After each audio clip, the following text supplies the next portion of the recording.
All right. Do we want to introduce ourselves again? Okay. Yeah. So Sarah I used to work for her years ago. But if you wanted to preface a little bit with your story about like your life and how you got into the industry before I met you. Yeah. Okay. So then you worked for me at the lingerie coffee stands in Spokane. Mm-hmm. And the way I got into the industry was I knew that there was kind of stuff like that on the west side of the state. And then a lady opened up one in Spokane, and I saw it on the news, and I was like, that's not sexy. And I was like, I could make that sexy. I could do that, because I didn't really, I didn't have anything against it, right? Mm-hmm. And a bunch of people in the industry that we like shared like distributors or whatever was like, she's making so much money. And I was like, I bet she is. I was like, I want to do that, And so I started my journey on trying to convince my husband that it was a good idea. And that took a long time because he was pretty like, absolutely not. I mean, there was a point where he was like, absolutely not. And I was devastated because I always get my way and I just am a free bird. And I was like, I have to be able to convince him that I can do this. And it took like a year and a half for me to convince him. Oh, wow. But he finally came around though? He finally came around. Well, I wouldn't say he came around. I think he just resigned to the fact that I was going to. Yeah. Yeah. I think he thought that no matter what, I was going to do something. And I think that he didn't realize how much weight he actually did hold in the whole situation, but he gave in. And then I was on the hunt for a business partner. So, because I already had the one regular coffee stand that I was working at.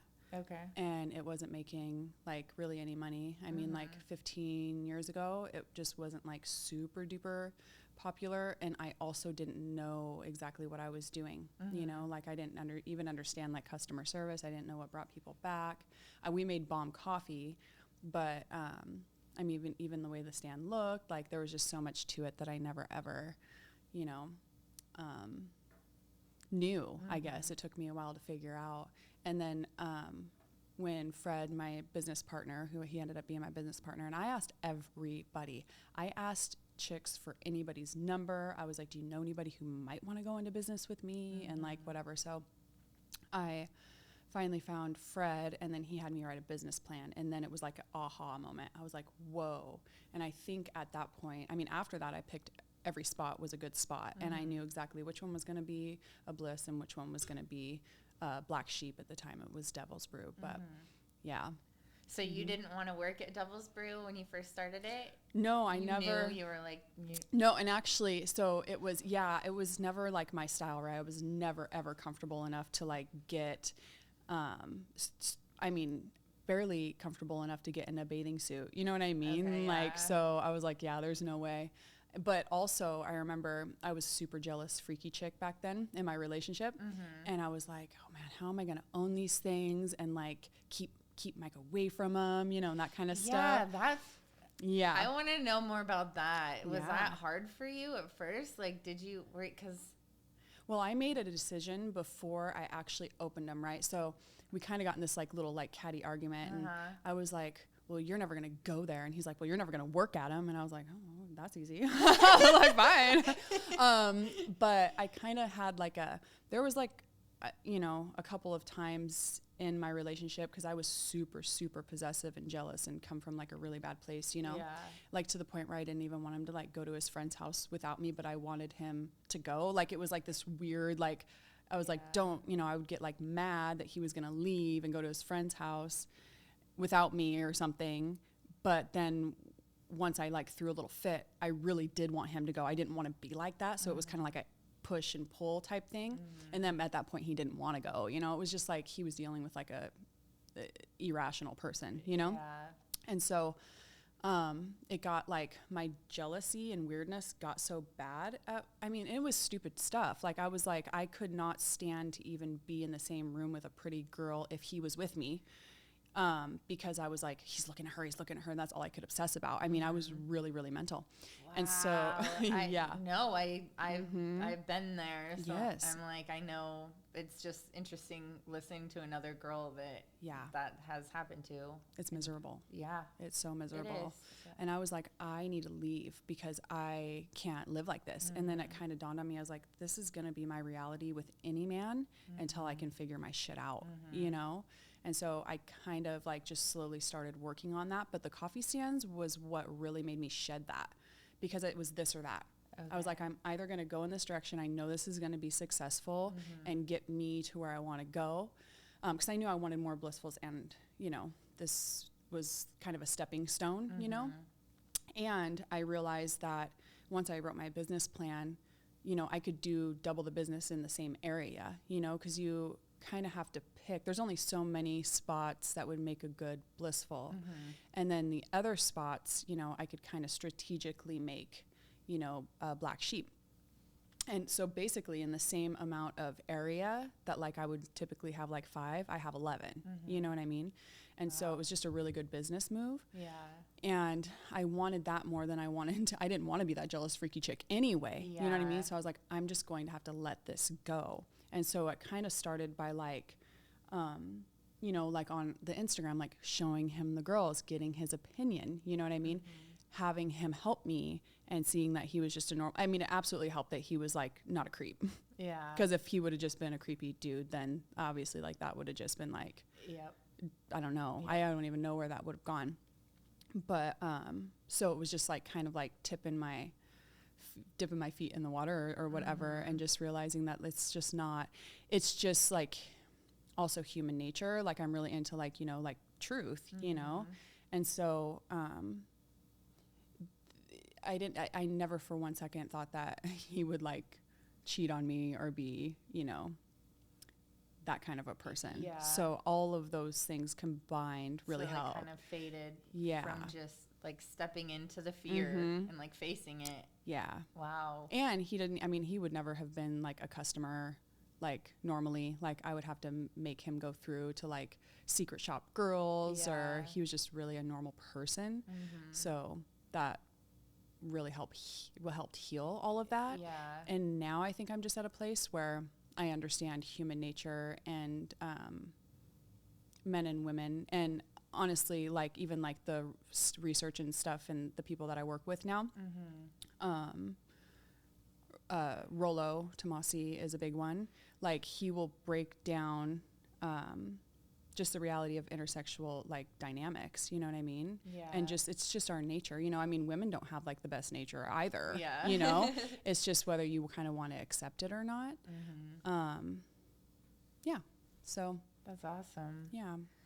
Okay, so what are 2 things that you wish you knew before you got into your career then, that would have helped maybe?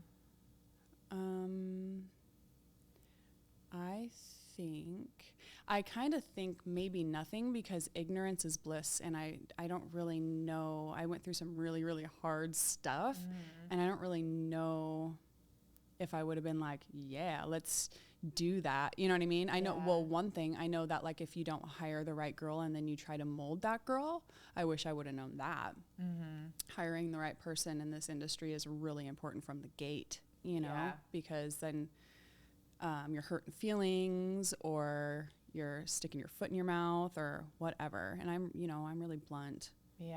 And so I don't really know how, if I'm like, okay, I'm going to say this thing, like, how do I say it better? And then it just comes out the most blunt way that it could possibly come out. And I'm like, oh my God. Like, so yeah, I don't know. No, that makes sense. Yeah. I get it. This one. What is something that you think people misunderstand or assume about you or your life? Well, the first one that comes to mind is that story I told you the other day about, I love that. Yeah. Like, I guess I didn't really realize what people thought. And I don't know if I like cared that much. I did get worried, and I think Mike kind of planted it in my head too, about like the kids. Like he didn't want what I did to affect the kids. And, I mean, I don't either. At the same time, now my kid, the one that, you know, was kind of growing up while I was building these businesses. He doesn't care about it. He's just like, ew, mom, like gross, or whatever. He's just like, you're crazy. But he understands it's like business, but he's also very like independent or whatever. And he's independent in thought. And I would not want anything else. I want somebody that thinks for themselves. I want all my kids to be just like him. So, but I was walking into his school, cause he's always been in like private schools and Montessori schools and stuff like that.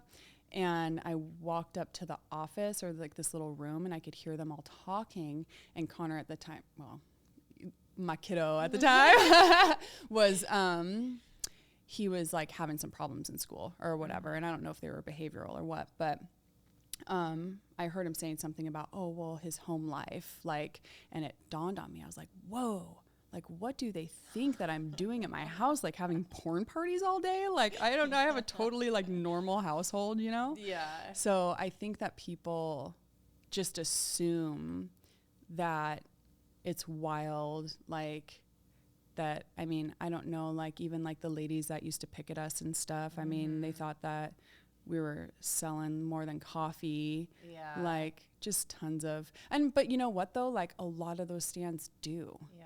So I don't even blame them really, Yeah. Let's see. What do you think so far has been your biggest failure, and what have you done to overcome it and use it to your advantage? I think that I haven't invested enough real time into a lot of relationships. So I would consider some of them a failure. Like I didn't even really have like friends like when I was building the business, I neglected like, my husband, I feel like, putting really any effort into that. Really, it was all that business. Like I could not. Your energy was just into that. Yeah, and I didn't want to. That was like the one thing that I feared losing the most was, I guess my identity doing, or running the business or building the businesses, What was the last part of that question? How did you use it to my advantage? How did you overcome it? Yeah, and use it to your advantage. I think that I'm just. I don't think it's like a good thing, and I guess I 100% like I became successful at what I do. I know the ins and outs. I know the numbers I'm looking for. I know. I think that I know more about my businesses than a lot of business owners. Like more involved in it. Yeah, and just like what works, what doesn't, what, even like marketing, I realized in trying different things that I 100% know what works. I 100%, in either or, because it's completely different with Bliss and with Black Sheep. And I think I know it like the back of my hand, So, but I sacrificed relationships and like, while I didn't really sacrifice time with, Connor, I'll just say Connor, the two that I have now, I have a lot of help, and I have help within my home, so I have like justified, right, that I can just like be the fun one or whatever. And like, I can have them in my house and like the nanny's there or whatever.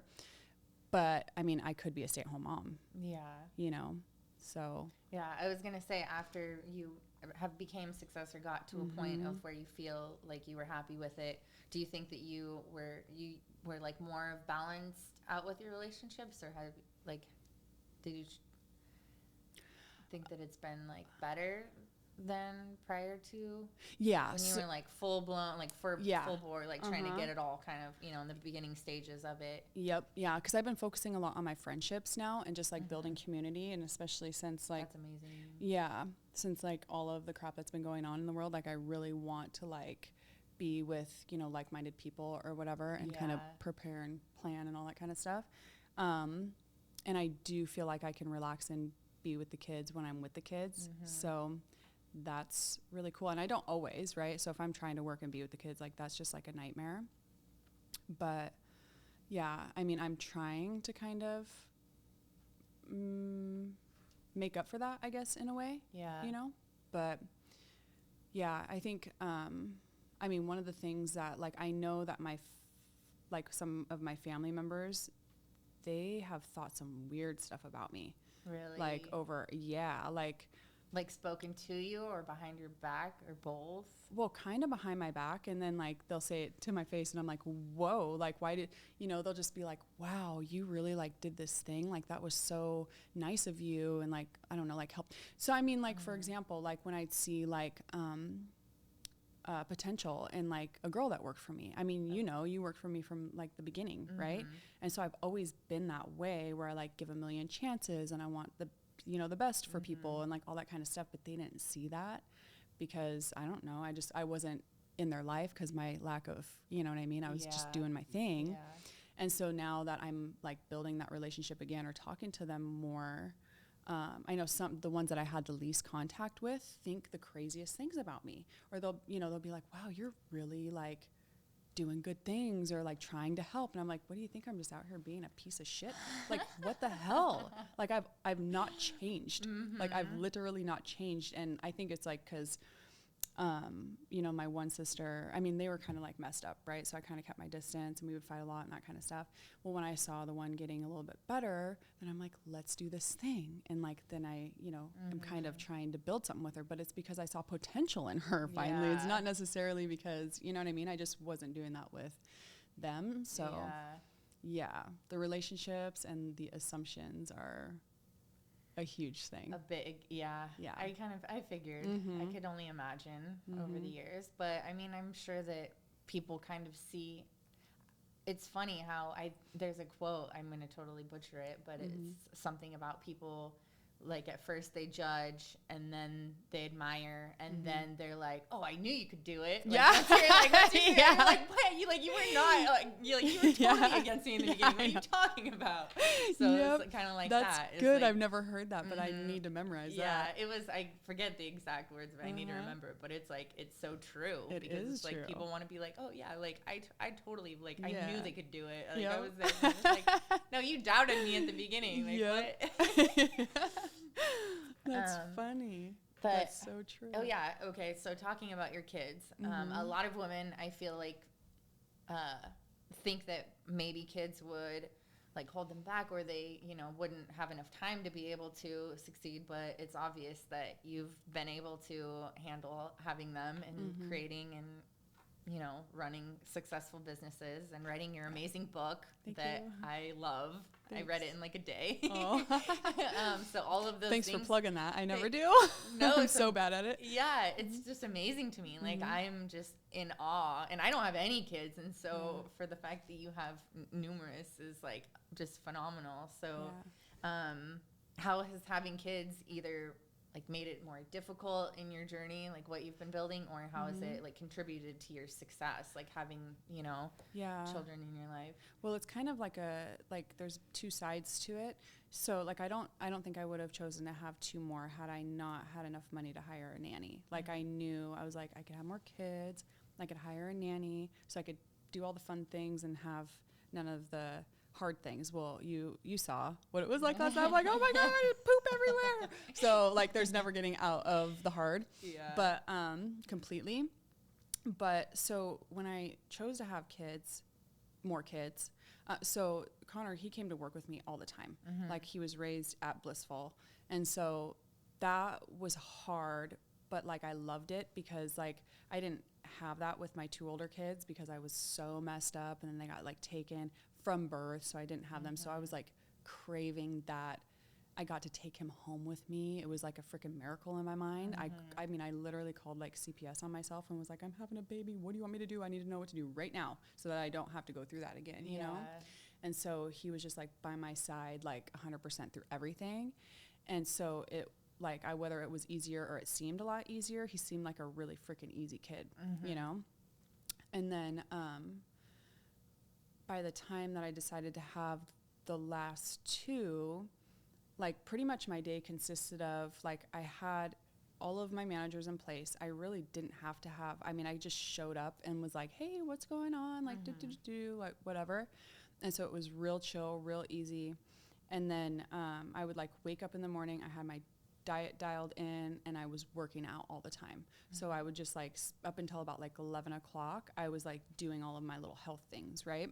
And then I was like, wow. And then I was just like smoking tons of weed. I would smoke weed all freaking day long. And I just started to feel like empty and like pointless, you know? So like, I think we really need like things challenging us for sure to be like excelling as human beings. Like there's something in us that wants to struggle a little bit or a lot.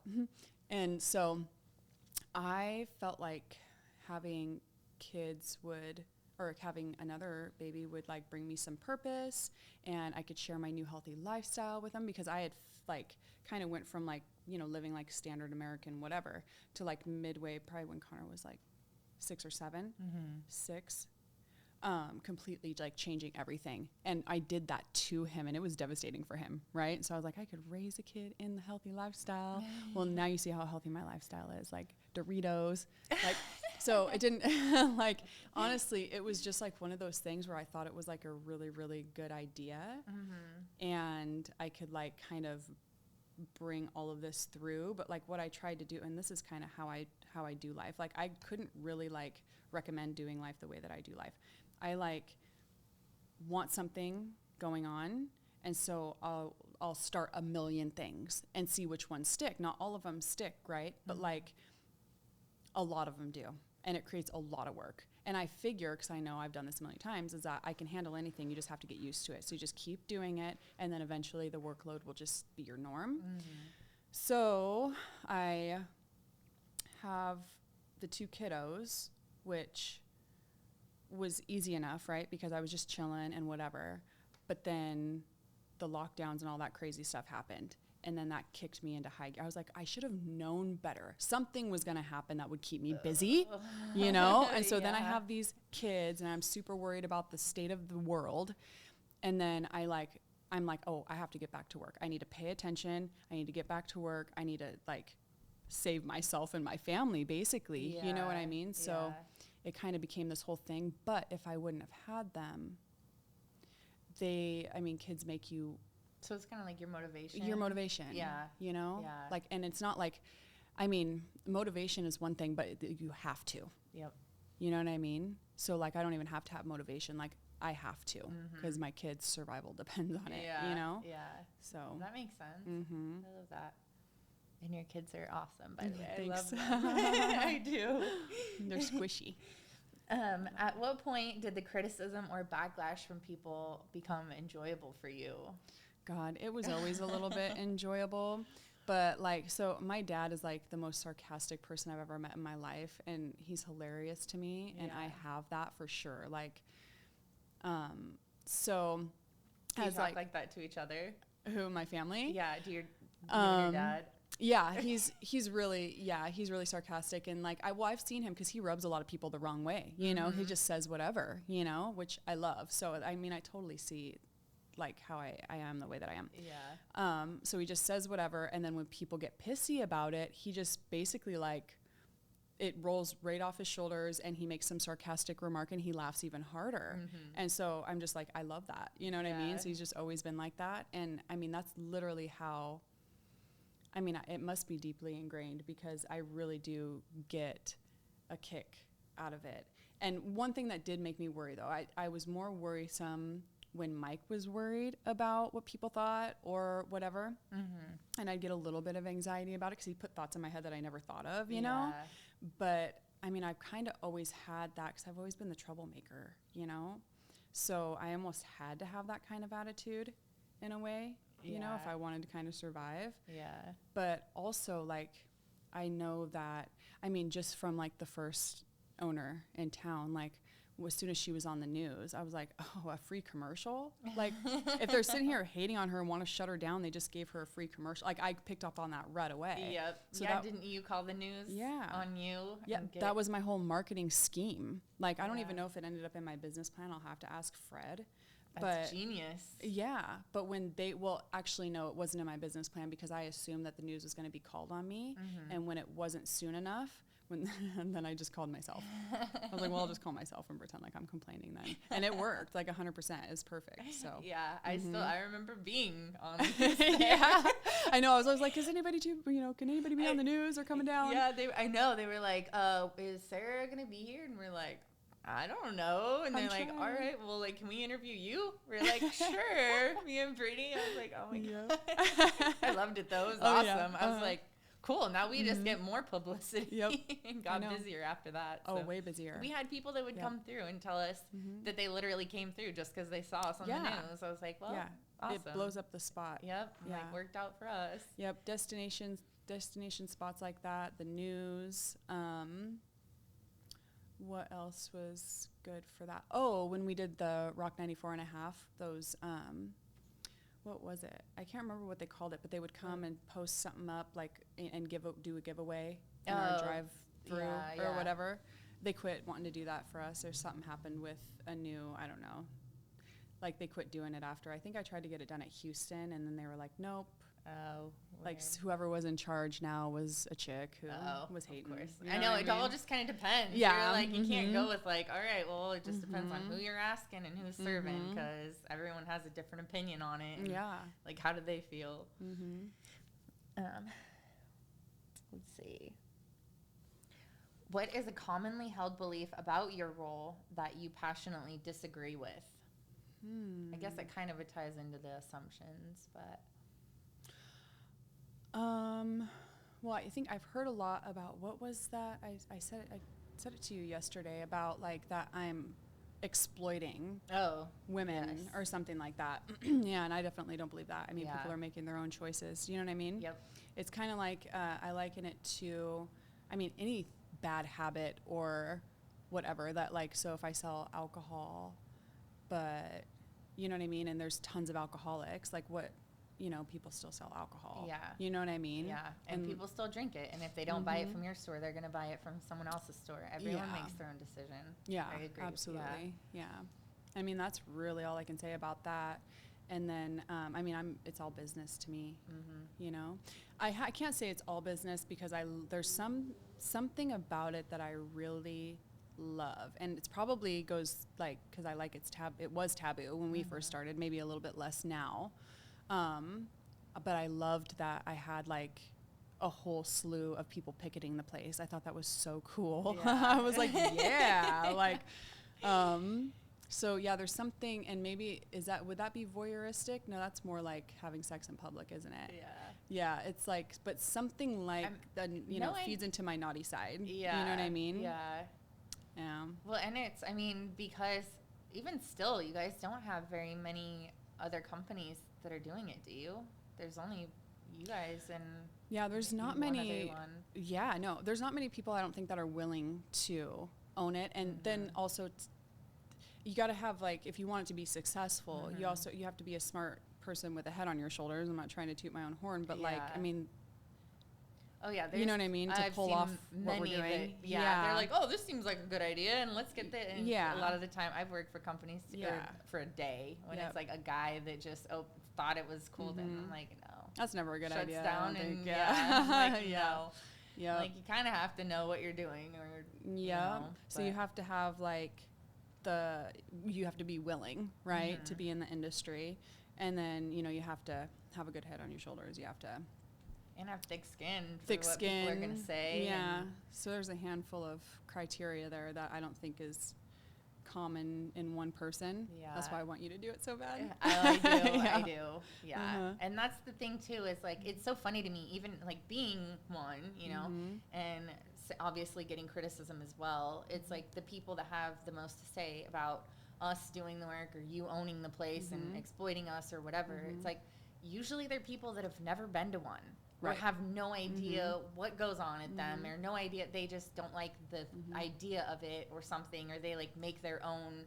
And kind of back to what we were talking about, how the like mirroring, it's like if somebody is angry, it's like it's nothing that you're doing. It's their own insecurities. It's their own problems that they're dealing with inside themselves that they're projecting onto you and your business. Yeah. And like it has nothing to do with what you're actually doing. You're providing jobs for girls, you know, that maybe don't want to be strippers, or that maybe don't want to go and be porn stars or escorts or something. Like, it really is. And well, and the girls love it. Like, if they didn't love it, I don't want them working for me. Exactly. You know what I mean? Yeah. So if it doesn't make them feel better about themselves and their bodies and all the things that I've seen, like, the stands do for girls, and I don't want them working there. Yeah. You're not, like, going and rallying girls up and being, like, doing it against their will. You have to do this. Yeah. No. Yeah. I've only ever had extreme gratitude for, you know, working for you. I can't say all of the companies. Well, even doing it, I can say, like, and it's something that I wanted to do. It was a choice, you know. It wasn't, no one made me do it, or I was just grateful that there was a place. And that's, I live in a place now where there isn't any, and it's heartbreaking to me, because I wish every single day that there was. Yeah, so and you could go make bank. Yeah. So,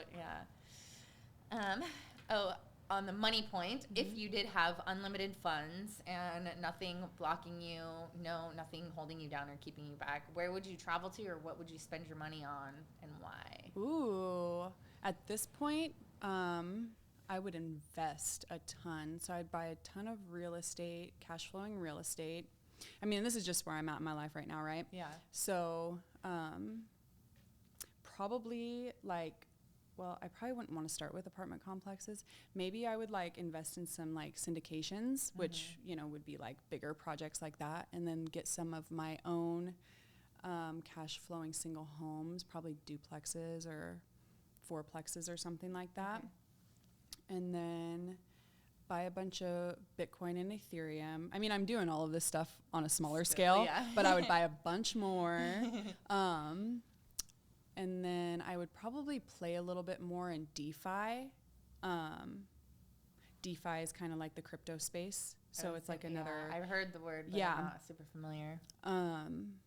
It's all I can think of is investments right now. I'd buy a big old chunk of gold and another big old chunk of silver. So, yeah, I would probably just keep, like, you know, adding to my positions, you know? Yep. What else would I do? Travel? Honestly, I'm freaked out about traveling outside of the country right now. Just because, like, I don't trust governments at all. Yeah. And I'm like, and I don't know. I just don't even know. And then I don't know what you have to go through to get out of the country, but I still would. But I've been traveling quite a bit lately, and I kind of want to give it a rest. Like, I am such a homebody, and it's exhausting. So I go somewhere every single month right now. Oh, wow. And it's really a lot for me. It makes you want to be at home more. It makes me, Yeah. I feel that. Yeah. And I like to go and have the experience or whatever, but I go by myself. And then I love what I'm doing, though, you know, because I'm learning a lot when I go, but I'm not really, like, enjoying the places. So maybe I would, like, take a long trip with somebody, and then, or, like, with the family. Yeah. You know? Yeah. That might be cool. But I don't want my kiddo to have to wear a mask on an airplane. Yep. So there's just all of this stuff that sucks. That's definitely takes its toll for sure, not knowing where you're going, because I'm the same way. I'm like, I've been trying to plan things. I'm like, oh, I want to go somewhere for my birthday, but I'm like, you really have to figure out, like, okay, well, what places have these kinds of restrictions? How are you going to get there okay? Are you going to come back okay? Right. Are they going to let you come back? I know. Like, I know I have people that have left and got stuck in other countries for, like, months at a time. Oh, my God. Yeah. Well, I know. And even, like, the cruise ships they couldn't get off of. I mean, I just think, you know, go outside of the country is a little bit different. Like, you know, I'm going within the United States, you know, so that's a little bit, I could drive back if I needed to, you know, but like, it's heartbreaking that we even that's even a thing. I know that we have to, those are things that we have to worry about.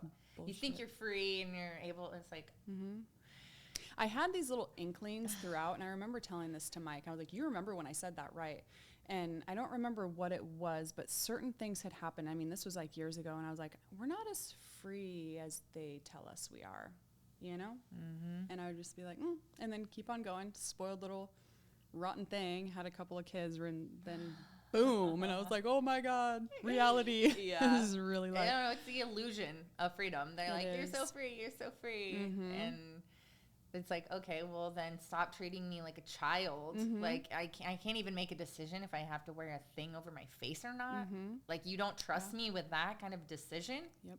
Like, do you trust me with anything? You Yeah. know, it's crazy. Well, even like our medical, I mean, that's kind of where I think that I really realized was that like we really don't have as much medical freedom as we thought we did. We have things available to us outside in different countries, like outside of the United States, that should, in my opinion, be available to us here. Yep. And I was like, this is weird. Yep. You know? Very. So Very, very. But that's a whole different other I know. conversation. I know. We could take notes for that one. Come back with our cheat sheets. Oh, that one hits home. I know. Oh yeah, the real world. Yeah. Whatever that is. That kind of goes in. What is the biggest challenge that you're facing with the industry today, with the industries that you're in? Well, interestingly enough, like with this salad joint that I just opened up, I'm super worried about where food prices are going to go. Sourcing food, sourcing like the food that we serve. We've definitely had problems sourcing any supplies like in the we have not ran out of much or had to we have a lot of places that we can go. It's not like Starbucks, right, where they're like, sorry, we're out of this. You know, I know if you saw that, like we could figure it out. But I mean, even like the cost of everything is going up. And so, yeah, that's like a huge thing. Like it's a huge thing. And I don't think it's going to stop any time in the near future. Yeah. So I just hope that, I don't know, I'm kind of preparing for the worst, to be honest with you. I mean, if you think, it's almost like normalcy bias at the same time that I'm preparing for the worst, right? Because I knew all these things as I opened up that salad joint. So it's like, why am I doing things against what I actually think is going to happen? But it's almost like I'm kind of playing all the cards, but if I was smart, I probably just would have held off on that. Yeah. And then, doubled down on some other positions while I kind of waited for something to pass. But, and everybody's got their own like opinion, you know what I mean? I mean, I have people that are like, oh, a recession typically only lasts 11 months. And I'm like, well, that's good to know. I think this one might be a little bit different though. And usually I don't know, I kind of, I don't know how to, I don't want to say I tend to be like right, but I feel like I can see like, it's almost like a domino effect, right? And like I'm really kind of good. Yeah. And I'm really good at kind of like, but then, it's like how many times I am kind of like doom and gloom a lot. So eventually you're going to be right. If maybe the worst, you can use it to your advantage. I'm like, it might be uncomfortable or something, but like you said that you were possibly going to franchise or that you want to or have more. And so maybe you're just ahead of the curve. And so when things start to like get better again, hopefully, because eventually they have to, then you're already there, you're already set, and you're don't have to go through the things that you went through in the tough times. Yeah. So hopefully it'll be like easier or smoother sailing. Yeah. And then like the other investments that, I have now, should be kind of my insurance for, my like hedge against that. So I hope. How many more? You just never know. Yeah. Yeah, exactly. How many more, do you think that you would want to open? Stands? I don't know. I've never ever thought that I had an end number in mind. I know that like there's some on the other side of the state that have like 20. They're regular coffee stands. They've got like 23. I'm like, why can't I have 23? Yeah, I know. I'm like, I'm super proud of you and impressed. I'm like, open. Thanks. Yeah, you should open them all over the place. I know. Well, that's like one thing that I do want to do is kind of so I've kind of started like coaching people little by little, like people that are new to opening up coffee stands and stuff. And I'm trying to get a feel for like what kind of information, maybe have some like, kind of, we have a handbook, and so like have like a handbook, like in an Excel thing where they can like change things to match, you know what I mean? Like I want something to really offer, like put together like this whole like step-by-step like binder on like, how to open up a coffee stand. Yeah. And do like what is that? Like a course, how like there's there's like apps or websites or whatever where you can kind of film a course. Yeah. And so I would love to do that. And that would kind of diversify me a little bit into the digital space. I mean, that's like kind of the whole reason why you want to be, you know, have like a personal brand, right? Is to kind of diversify, you know? Yep. No, that's super cool. That is, and I was going to say that's, I think a big, like stepping stone, I guess, or like callings for people. Like I've seen a lot of patterns, and I try to study successful people and like try to figure out what they did in the beginning, like what they're doing now. And I think a lot of the time it's kind of, I mean, maybe people go in different steps, but a lot of the time they kind of figure something out, they master it, they become so good at it, and then they literally just teach people how they did it, you know, they give back to the world. And that's, I mean, I'm kind of like in the like weird like maneuver stages. I want to be doing that, you know, so I try to teach people at least what I know, or at least, you know, in the fitness industry, it's like I've been doing that for years, so I'm like, okay, like I didn't know necessarily if that's like gonna be I'm like, but I do want to help people and like teach them the things that I've been taught, or the things that like experiences that I've gone through. And it's like they're getting the knowledge from it, and then you get it's like there's a trade. Everything's a trade. It's like a big cycle that just keeps going. I mean, and it keeps the economy going. Yeah. You know? Yeah. It's like I don't want to hide knowledge from people. I want to share it, because like I will kind of go back to the abundance thing. Yep. There is no lack. Everyone, if they think that, you know, this person succeeding is going to take away from them, it's like no, it creates more and more abundance, and then they have more money to spend on your product, and then you have more money to spend on this person's product, and then, you know, we all just invest in each other. I know. I think like our kind of attracts each other too, because like we always end up with like mentors, right? And then the people that get mentored want to mentor. It's like this, like you feel indebted to it. It's like, no, I have to keep. It's like it's like a spiritual thing. You know what I mean? Yeah, definitely. That's kind of how it was when I got sober too, because I remember when I was in treatment, I was just a mess basically, and then I have these people coming in on their speaker nights, and they're 10 years sober, 20 years sober, 15 years sober, and they're beautiful. They have like designer this. They're talking about how they got their kids back, they got their families back, they got their relationships back. They have these successful businesses, and I was just like, oh my gosh, like I want that. And I was like, it's possible. And then listening to their stories, and I mean yours, it's like your story is amazing to me. It's like, and then knowing you in person and having this connection and getting to work with you is just absolutely phenomenal. And I know it's meant to be. I love that. Yeah, it is. So I'm like, even the fact that we reconnected was like the biggest. It like warmed my heart, Me you know, too.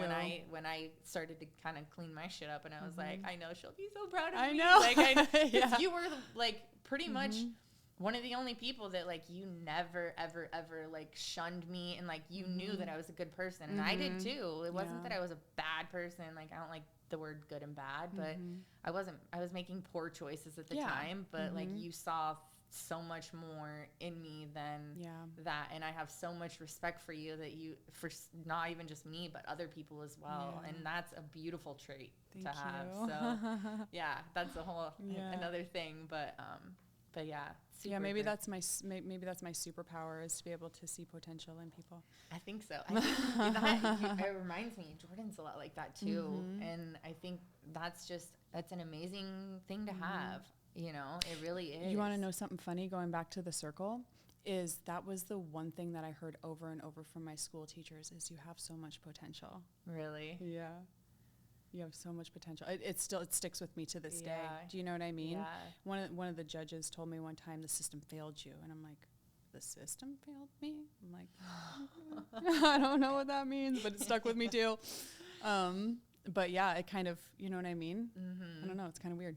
No, but I mean, I feel like, I don't know, I feel like you might have knew that you were going to be successful in something, because like you said, you always felt like different in some sort of way. Like you knew you didn't think like other people. You knew that you maneuvered differently than other people, and like attracts like, you know, people. What, birds of a feather flock together. So like I know you're gonna be successful. Like I just have that feeling, you know what I mean? Yeah. Like that, I really mean it when I'm like, you should open one, and if you need somebody to invest, like I would love to, because I really know that you would make it good. Thank you. You know what I mean? Yeah. No, I really appreciate that a lot, because I've believed in myself, you know, and I've always I knew that was something that I wanted to do, and I've pretty much since the day that I started working at one, I was like, oh, like I want to do this, you know, I want to own one. I want to be able to work at it and own it, and just everything about it. I was fascinated about, and the fact that, you know, you were so young and had like were so successful, and I loved everything about it. And I am so grateful for you too, because I out of all the stands, I've worked at numerous stands and I've worked at them for so many years, but your stand is the reason why I have the strongest belief in myself that I can run one, because you had so much trust in me. Like I felt like I ran that. You basically did run it. like you gave me the trust, and you're like, okay, like these are your responsibilities. Like, can you like do it? You know? And so I learned all about ordering. I learned about hiring and firing and managing, like all these different things that way more responsibility than any other stand would allow us to have. So I'm super grateful for that, because I learned. Well, thank you for and doing outs it. of Yeah, I couldn't have done it without you. You know what I mean? I loved it. I felt like I was like, I was young, but I was like, oh, I feel like a little You're boss. running shit. Like, yeah, I loved it. I was like, and I was like, she trusts me. Like I have to. So that's why at the end it like broke my heart to no end, because I was like, I didn't want to like be that way towards the company. I was like, she gave me so much, you know, trust. And so, well, I could tell you didn't mean to. You tried your best to show up. Yeah, I did. I was like, physically, I was just like, dude, I'm so spent. glad that you got that out of that, because that's what I was hoping. I was like, I want to show these girls like as much as I can and make them feel like it's their own. You know what I mean? So I'm so glad that like you got that out of that. Yeah. You know what I mean? No, definitely. I'm so grateful for it, because I did like, and I talk about it all the time. I'm like, that is the one place. I'm like, I learned this. Like, I felt like I had free reign of everything. I was like, I felt like a little boss in my own store. Yeah. There's not that much more to know either. You know what I mean? Like I showed you the financials. So it's like really just like all of the things on there. Just make sure that you pay those bills, and that's it. Yeah. No, I love it. So did you drink, this is so like random, did you drink coffee like before you started, or was like coffee, it was just the store? You did? But it was, if it wasn't going to be a coffee stand, it was going to be something. Cause I like, you know, when I was like hustling on the streets, like that was definitely a business. Like I treated it just like one, cause I was like a girl, right? I was a young, cute girl. So there was no drug dealer that wanted to front me any dope. Like they would front dudes dope all day long, but I had to like prove myself. So I'd come get a little bit, and then I'd go sell it, and then come back, and then, you know what I mean? And then I finally worked my way up to like doing my own thing. And it was really serious with me, because I didn't get forgiven for anything. You know what I mean? So I had to pay up. If I had to, like, if the cops were chasing me, and this happened before, and I had to throw the shit, and it went under a dumpster, and then my stupid ass sent somebody out, because I was all anxious. I didn't want somebody to take it. Well, the person I send out to go get it takes it. God, just chill out and just wait until the cops leave, you know what I mean, and go out and get it. So anyway, so I owed all of that, so I'd have to give up on shit and start back over or whatever. But oh, I forget what we were talking about. Oh, I just asked if you drank coffee, but you said if it wasn't coffee, it was gonna be something. Yeah. So Yeah. like I was like, well, how else can I make money? Because like the idea of getting like a paycheck and then spending that paycheck and then exchanging my time for more money to then that didn't sound good. I was like, what can I make? How can I flip this money? How can I make this more? You know, so I've always thought like that. And so, I mean, really, it was just my dream to be a business owner of some kind. I was either gonna like sell cars. I had all the ideas, own storage units, like do the, you know what I mean, all of the things. And so it was just an opportunity that came, and I was like, yeah, I have to take this. And I was not gonna let it. I knew like amazing. I just like begged and begged and begged and begged until I was gonna figure out how to get it. That's awesome.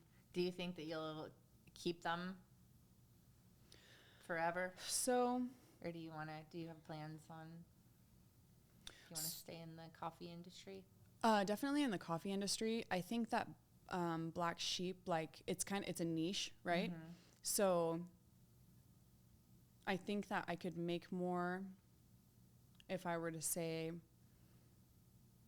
well, it's so hard because it's kind of a diversifier, you know what I mean? So like not any Black Sheep would make a good Blissful at this point. Yeah. Spokane, I mean, maybe if Spokane gets way, way, way bigger and the traffic counts go way up. But I think eventually, just to streamline everything, I'd rather just have one style, you know, because like right now I have to have so much management and it's just so very different. Yeah. But I also like that I have so many different things going on. Yeah. No, I don't know.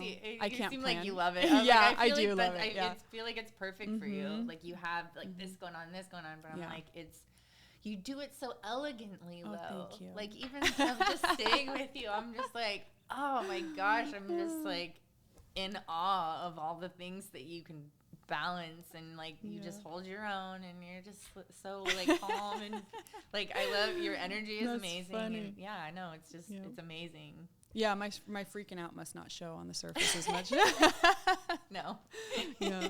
I've learned that over time. I've been like, oh wow, yeah, I must seem a lot more chill than I feel inside. That's cool. You do good. Yeah, you do good. Okay, last question I have. What have you read or listened to that has inspired you lately? Oh man, this is one thing that I don't know if I'm listening to anything inspirational right now.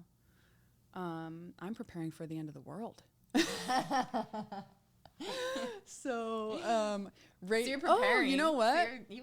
I am. Yeah. But like, okay, so I always have to plug this because like Rollo Tomasi's work is so amazing. That has actually really inspired me. I want that name. I need to figure that out and listen to some of the stuff. Yes. Because you'll be so receptive. I already know your personality, and a lot of people aren't receptive. Like even dudes have just been like, you know, and it's just like, dude, like, don't you want to hear truth? Don't you want to know the right direction to go instead of just burying your fucking head around over here? Yeah, like getting nowhere, you know. But you said something to me, I think it was yesterday, about truth and how it makes you feel powerful or something. I can't remember what you said, but I was like, ooh, yeah, that's perfect information for you, because that's how I feel. Even hard truths, it's almost like a relief, because you question yourself. If you're just guessing out here, like, is this a theory? Is this what? And it's like, I mean, he brings facts, you know, so that's been really inspiring. And it's all based in statistics and reality. Even if it hurts, even with people, I'm like, be brutally honest with me, please. I'm like, I don't like people like sugarcoating things or me having to like wonder and assume. I'm like, I'm bad at assuming. So just like tell me the facts, and even if it hurts me or not, you know, I'm like, I want to know what it is, so it makes me feel like better. It does. Yeah. It does. It really does, in a weird way. Yeah. But his book series is The Rational Male, and they're all really good. I've actually only read 2 or 3, and then I like binge watch his 4-hour long lives. Thanks, Rollo. Oh, nice. Yeah, they're like long, but I love them. I can't miss it. I can't miss. I'm you know what I mean? writing that down because I want to check those out for sure. Yep. And then, I guess for inspirational stuff, I mean, that's been pretty good. At least I kind of know the direction that I want to go with like my kids, you know what I mean? Like what I want them to believe and how I want them to be. And, I mean, I think Mike is pretty much on board with the way that, I mean, I want my kids to lead the household, you know what I mean? My boys. So that's good. That helps a lot. I can teach them about the truth about, you know, female nature. Yeah. Cause really, I mean, we're all kind of the same. Do you know what I mean? So. Yep. Even if they don't want to admit it. I agree. No, I ain't like that bitch. Oh, yes, you are. In more ways than one.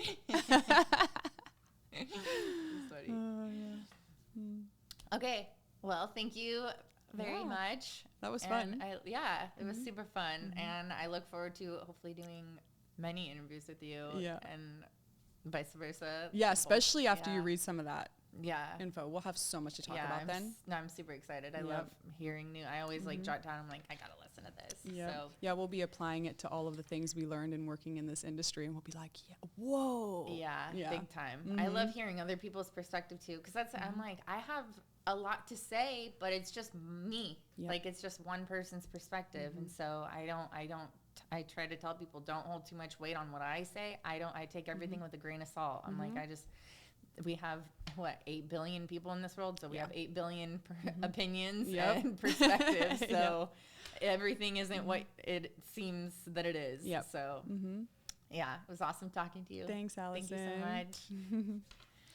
That was good.